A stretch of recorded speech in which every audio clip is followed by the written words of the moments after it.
So in foster care, if you have a family who is actively pursuing reunification and or you have children that have a higher level of need, I find that the appointments and meetings can be extensive and come with lots of surprises. You may have something that seems to be like the most important appointment and then it's rescheduled or canceled, or a visit is confirmed and then it changes last minute.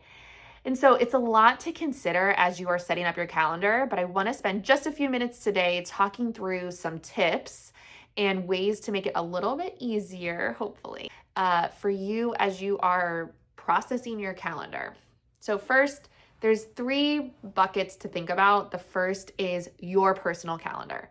So that is your work commitments, your work schedule, your, relationships and the needs of that. That's date nights, that's seeing friends, that's building in time for self-care, your time at the gym, or going out to see a concert. All of those I would consider personal things for your personal calendar.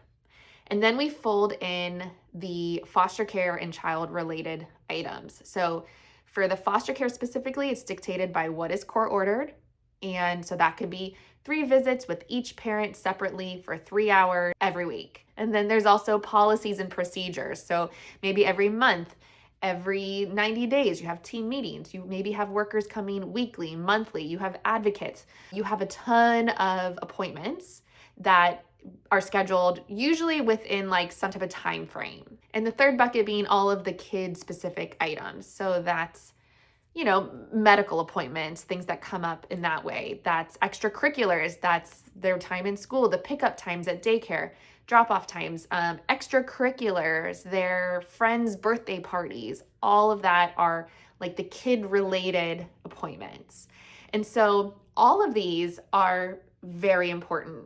And if they do not fit together, something will give, right? So if you cannot do all of the appointments needed within your foster care, foster parent responsibilities, they may move the children. That is the reality. If you say, I cannot transport the kids 3 times a week to this facility for their visit, I'd like transport services. And if the department says, no, we're not going to give that to you, you have to do it. And you say, well, I can't. Well, there's a chance they may move the children. You may also get in trouble if you're not meeting specific deadlines for like medical appointments. So those are very important. If your personal items are not attended to, work, self-care, relationships, then you as a caregiver likely will become burned out pretty quickly. If you are not prioritizing that time, you have to figure out what is priority and what is most needed, of course. There will be sacrifices, as with everything. But if some things, the most critical things, are not prioritized, then you will not be able to sustain. And then there's the kid items. So for certain things like therapy, medical appointments, all of those things are critical for the child. And so again, if you cannot meet all those needs, they may not stay in your home. If you are not able to provide normalcy, so attending after school programs or extracurriculars or friends' birthday parties, if you aren't able to figure out some of that, then that will have a negative impact on the child's well-being. And you may not be a fit for foster care if you are not able to do all the kid-related items. It's a lot of competing things. So here are just some general things I would recommend. First, pick a day, at least one day. If you can do 2 or 3, great. One day a week where you do not schedule anything. I usually chose Fridays because it was the end of the week, everyone was tired, myself included, and we just didn't have appointments. So I picked Friday as the day. It's not always possible, of course. So maybe it's a Saturday or Sunday. And then that leaves space for some of the kid things. Maybe they're gonna go see their friends, or you can catch up on some personal things that you need. So don't book any foster care things on one day a week if possible. I also like holding a day for surprises. So it may be that there's something really important, a visit that has to happen, and there is no other time, and this is the only day. Well, you have it available and it can be made. And so in these rare occasions, you actually have space in your calendar to accommodate surprises. The other thing you can do is get to know what these meetings and appointments are. Is the child required to be there? It's a great question to ask. For example, team meetings. If you have toddlers, they may not need to be at every single team meeting because that is hard to do on a Zoom call, but everywhere has different policies. So get to know what is standard and required. Does the child need to be there? And can it be done telehealth? And is there childcare available if it's something you have to do, like a required training you have to be at? Can it be doubled up with something else happening? So maybe the agency worker has to see the kids every single week, but you're scheduled to be at a support group, a training, a visit at their offices. Can they come and see the kids during that visit? Sometimes those things can be worked out, and that can help save some time in the schedule. Also, scheduling ahead. Now, a lot of workers will not be able to accommodate this, but sometimes they can. Like every Tuesday at 3 p.m. is when your agency worker comes. Getting that on the schedule and like having that to rely on can make things a lot more organized and easy. Also, if your county worker is coming once a month, as they're leaving, you can offer to schedule the next month's appointment.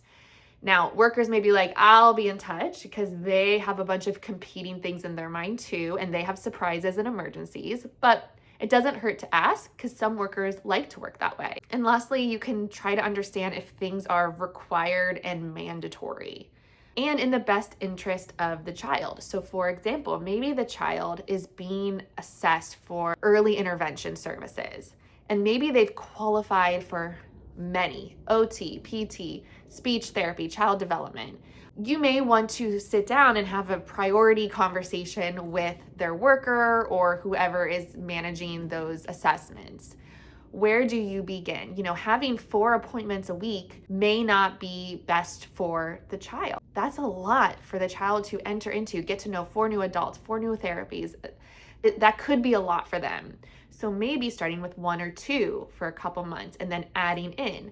Of course, you don't want it to seem like you don't prioritize the therapies that a child needs, but having this kind of just realistic conversation about what are we introducing into their schedule and does it make sense for them? Is that in their best interest? These types of conversations can really help you understand like how these meetings flow, how they get scheduled, and how you can feed them into your schedule. Everyone uses different calendar systems. I prefer digital calendars so I can have it on my phone, my laptop, and whatnot. Some families like to have a big whiteboard with the calendar.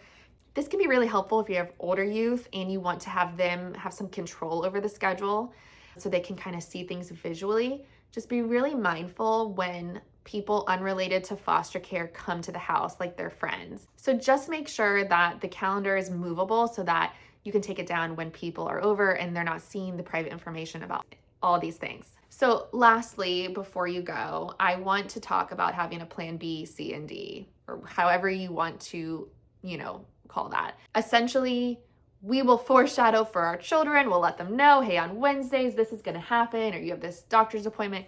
We're going to let them know. We're going to talk about it, and we're going to foreshadow in a way that makes sense for their needs.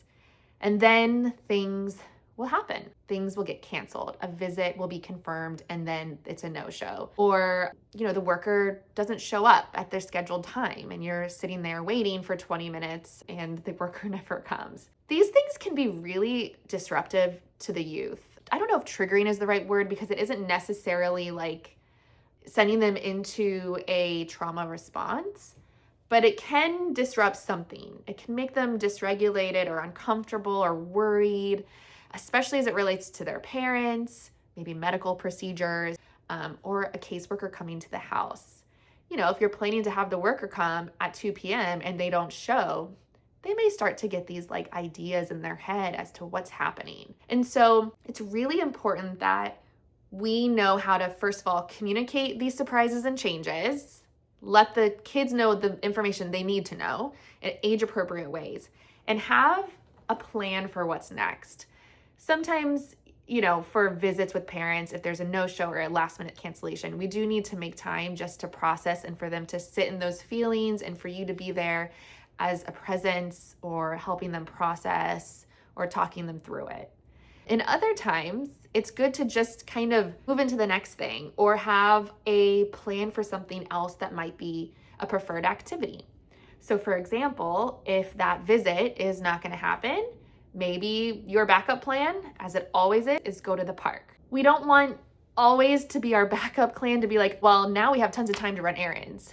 So like that may not be what the child needs in those moments. It's also important that we can remain neutral. So if the worker is running late, we wouldn't want to badmouth any professional or their parents, certainly. So we need to kind of be ready with our tone and vibe and what we're gonna say, and make room for them to have a natural reaction. If they're excited, oh good, we don't have that visit today.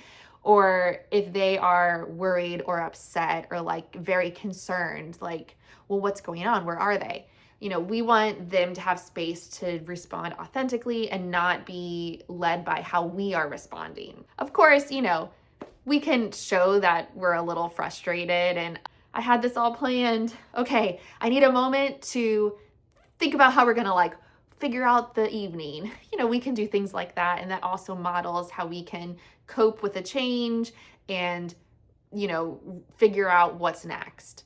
But I like to have just plans for what is next if something doesn't occur, and have in the back of my head what I will say or how we will move to the next thing if there's a surprise. There's lots of surprises in foster care. Okay, I hope that was helpful. I'd love to hear from those who have dealt with these kind of complex calendar situations, what you do in your home. Of course, I am just one person with my experiences. I love hearing from all of you, and I like to kind of incorporate and modify my content based on what you all share too, so that I can provide the best possible information to as many people as possible. So yeah, thank you for listening and thank you for being here. Bye.